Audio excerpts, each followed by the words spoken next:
bevo.com.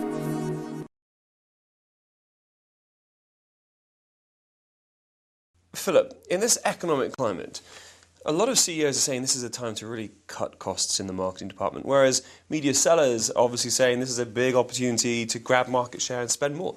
So in your mind, which one is it? You know, let me dramatize, first of all, the way you put the question in terms of some people want to see it as an era of cost cutting and some want to see it as an era of opportunity. It turns out that two airlines see it differently. Ryanair, in a statement made by the airline, says, boy, I love recessions. This is a golden opportunity. There's going to be weak competitors and we can really take over. Market share gains and all that. It looks like the other airline, EasyJet, its spokesman said, well, we're going to be conservative. We're going to go easy on that and be careful. So who's right? Well, we don't know. It will take some time to tell. And in fact, everything is circumstantial, but I put it this way. When a period like a financial meltdown occurs, when turbulence occurs in the economy, and that will occur more frequently, by the way. I'm not talking about the business cycle. I'm talking about turbulence and chaos. When that occurs, you got to see it in two lights. You have to see it as opportunity for some, and you got to see it as danger and vulnerability for others. Now, I like the firm that sees it both ways. I don't think the president of a company should say, well, we got to just cut costs across the board. That's the worst thing, by the way, across the board. They'll be killing some of their future that way. But if they say, let's now look at the vulnerabilities and protect ourselves, then let's look at the opportunities, then they're beginning to see how to handle it. But Philip, isn't that half the battle, trying to identify which are the opportunities that are going to make you money versus lose you money? Well, you know, we're not, Anthony, we're not going to have the CEO just sit down and intuit these things. He's going to draw together some people in the company from the different functions. For example, marketing is that function that should really supply the opportunity side and also the arguments for not cutting the budget. I mean, cutting your budget that creates your sales is a funny thing to do, unless the budget was being wasted in some ways. Certainly, you cut a budget when there's fat, but when it's working for you, if you know how to account for your marketing resources, and by the way, that's the biggest issue today, how do we show accountability for the money we're spending on campaigns? But if you can show accountability, maybe your budget won't be cut. Every marketing head is facing that issue. How to tell the CEO and the CFO that the budget is helping us rather than hurting.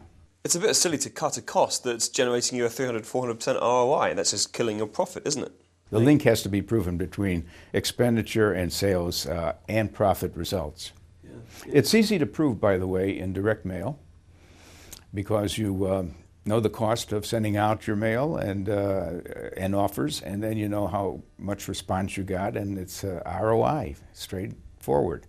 It's very hard to know with 30-second commercials. Unless you set up experimental design, and some companies are playing with that, companies like P&G and Unilever. But otherwise, it's more an article of art and faith.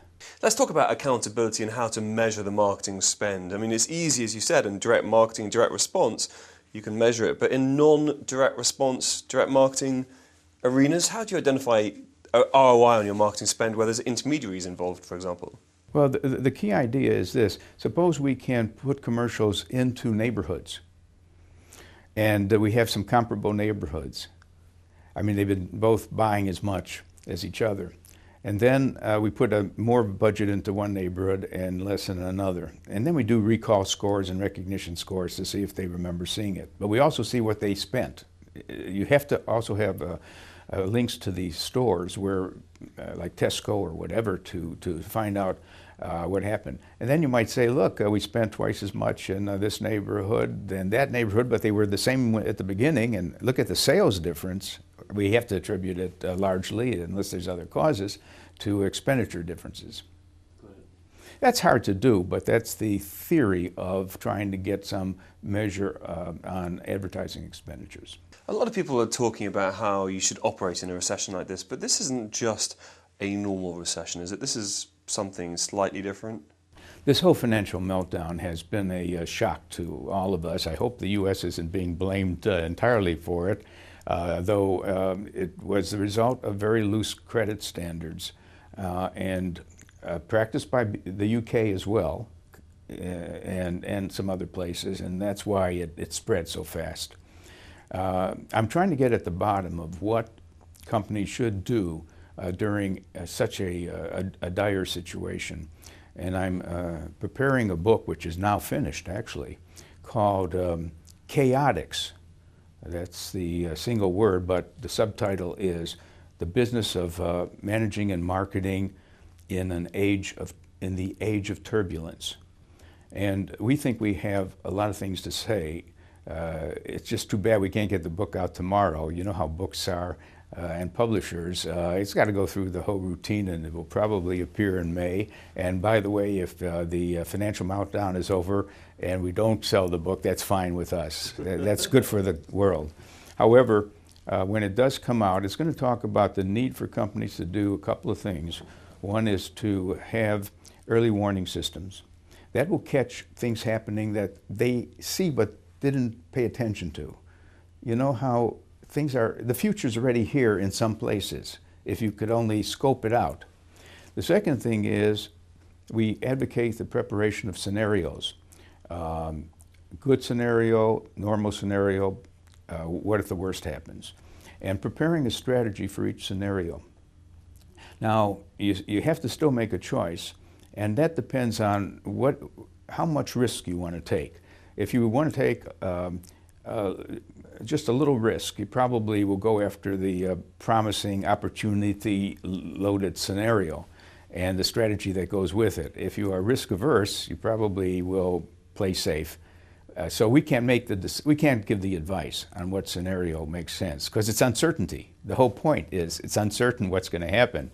But at least you've got contingency responses depending on how the world and the economy moves. So we think we're not talking about how you normally operate in a recession, which comes about every so many years. We're talking about even worse things than that. Look at what happens in a Mumbai situation and things you can't predict. And how do you handle your budgets and your people and keep going forward? And what changes do you have to make in your strategies? So we're talking about disaster planning, really, aren't we? Disaster planning is a good term, absolutely.